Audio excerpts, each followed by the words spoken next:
A ver, ¿alguna vez se han parado a pensar en lo extrañas que eran algunas leyes antiguas?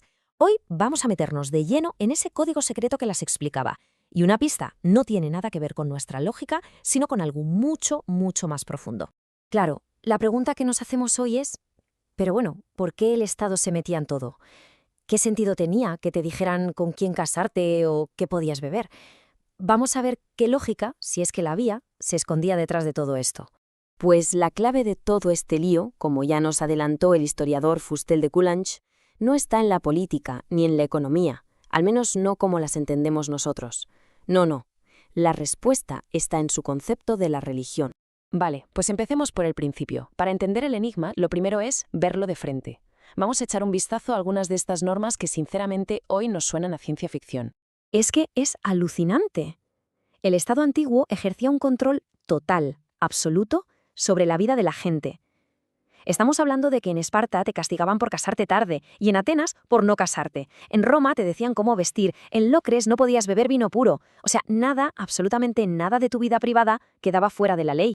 Y ahora viene lo interesante. ¿Dónde estaba la raíz de todo este control? Pues no estaba en un gran templo público. Estaba en un sitio mucho más íntimo, dentro de los muros de cada casa.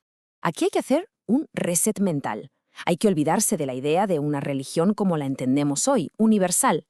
En aquella época, cada familia tenía sus propios dioses privados. ¿Y quiénes eran? Pues el fuego del hogar, que era sagrado, y los espíritus de sus antepasados, que eran divinos. Esto creaba una conexión, un vínculo sagrado, irrompible, entre los vivos y los muertos de esa misma familia.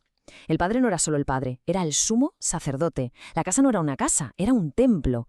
Y la obligación más importante de todas era mantener ese culto vivo, para siempre. Y con esto, de repente, entendemos por qué existían esas leyes contra el celibato. Casarse no tenía nada que ver con el amor o la felicidad personal. Era un deber, una obligación religiosa para tener un hijo varón que pudiera continuar con el culto. Un hombre que decidía no casarse estaba literalmente cometiendo un delito contra sus dioses y sus antepasados. Casi nada. La consecuencia de esto es que nos vuela la cabeza, porque significa que lo que definía la familia no era la sangre, era la religión, el culto. Pensemos en esto. Un hijo adoptado, una vez que era iniciado en los ritos de la familia, era considerado un pariente de pleno derecho. Más pariente, de hecho, que un hijo biológico que se hubiera emancipado y, por tanto, hubiera quedado fuera del culto familiar. Increíble. Vale, tenemos la familia como unidad religiosa fundamental. Ahora, ¿cómo pasamos de esto, de una sola casa, a construir toda una ciudad? Vamos a verlo. Pues la sociedad se iba construyendo como muñecas rusas, una dentro de otra. Un grupo de familias que creían tener un ancestro y un culto en común formaban un clan, una gens. Varios de estos clanes se unían y formaban una curia, y así capa sobre capa hasta que varias tribus se confederaban para formar la ciudad. ¿Y qué era la ciudad al final? Pues una gran confederación de cultos familiares, todos unidos bajo la protección de unos dioses públicos comunes. Así que, importantísimo, la ciudad antigua, lo que llamaban la cité, no era simplemente un sitio donde vivir, era por encima de todo una asociación religiosa. Era el santuario de esa gran alianza de familias y de sus respectivos dioses. Y claro, si la ciudad era un templo, el acto de fundarla no podía ser otra cosa que un ritual sagrado. Había que consultar a los dioses para ver si les parecía bien el sitio. Luego se encendía un fuego sagrado común. Se trazaba un surco con un arado que se convertía en la muralla sagrada, el pomerium, que era inviolable. Todo, absolutamente todo el proceso, como el que se cuenta de Rómulo al fundar Roma, estaba pensado para una cosa: consagrar el lugar e invitar a los dioses a que vinieran a vivir allí. Y aquí llegamos al quid de la cuestión. Si la ciudad es, en esencia, una iglesia, ¿qué son sus leyes? Pues no pueden ser otra cosa que los mandamientos de sus dioses. Por eso, al principio, la ley no era algo público, ni mucho menos. Era una colección de fórmulas secretas, casi mágicas, y de ritos sagrados. ¿Y quién las conocía? Solo las familias patricias, las familias fundadoras, que las guardaban como su tesoro más preciado. Así que, de nuevo, tenemos que quitarnos de la cabeza conceptos como el bien público o los derechos individuales. Eso no existía. La propiedad de la tierra no se podía vender porque allí estaban enterrados los antepasados. La herencia iba al hijo varón porque solo él podía seguir el culto. Un juicio era una ceremonia religiosa. Incluso una guerra entre ciudades era una guerra entre sus dioses. Todo se regía por esa única lógica divina. Pero claro, Un sistema tan rígido y tan sagrado tenía una debilidad.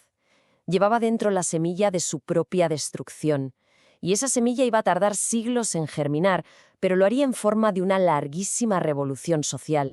El problema, como se pueden imaginar, era la exclusividad. Todo el sistema se basaba en la exclusión. Para ser ciudadano de pleno derecho tenías que pertenecer a una de las familias fundadoras, a uno de esos cultos. Pero, ¿y toda la gente que llegaba después? Los que no tenían antepasados enterrados allí, los que no tenían dioses en la ciudad.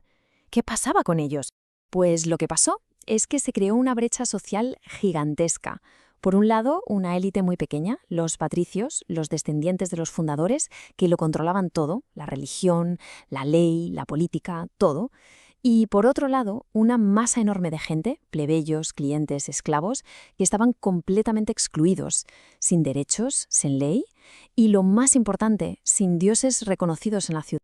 Esta tensión, lógicamente, no podía durar para siempre. Lo que vino después fueron siglos de conflicto, siglos de lucha de los excluidos por conseguir derechos. Y en esa lucha hubo momentos clave, hitos como las reformas de Solón en Atenas o, sobre todo, la ley de las 12 tablas en Roma, que fueron marcando un camino muy lento y a menudo violento para separar la ley de la religión y de la samba.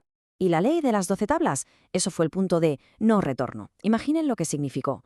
La ley, que había sido un secreto sagrado de los patricios, de repente se publica en tablas de bronce en el foro, a la vista de todos. En ese momento, la ley dejó de ser un rito para convertirse en algo público, en propiedad de toda la ciudadanía. Fue, sin exagerar, una de las revoluciones más radicales de la historia. Y es que esa transformación, ese paso de una sociedad sagrada a una sociedad cívica, es precisamente lo que sentó las bases del mundo en el que vivimos hoy. Fue como cambiar por completo el sistema operativo de la sociedad. Se pasó de un principio fundamental basado en la religión y la tradición a uno nuevo basado en el interés público, en la res pública. La ley ya no venía de los dioses, sino de la voluntad de los ciudadanos. Y el objetivo ya no era perpetuar un culto, sino servir a las necesidades de la gente. Es un cambio brutal, y sus consecuencias, para bien y para mal, llegan hasta nuestros días. Toda esta revolución nos dio algo que valoramos muchísimo, la idea de la libertad individual, el individuo con derechos. Pero, y esta es la reflexión final, mientras celebramos ese logro inmenso, quizá valga la pena preguntarse qué se perdió por el camino. Al poner al individuo en el centro, ¿qué pasó con ese potentísimo sentido de comunidad, de pertenencia y de propósito compartido que, para bien o para mal, definía al mundo antiguo?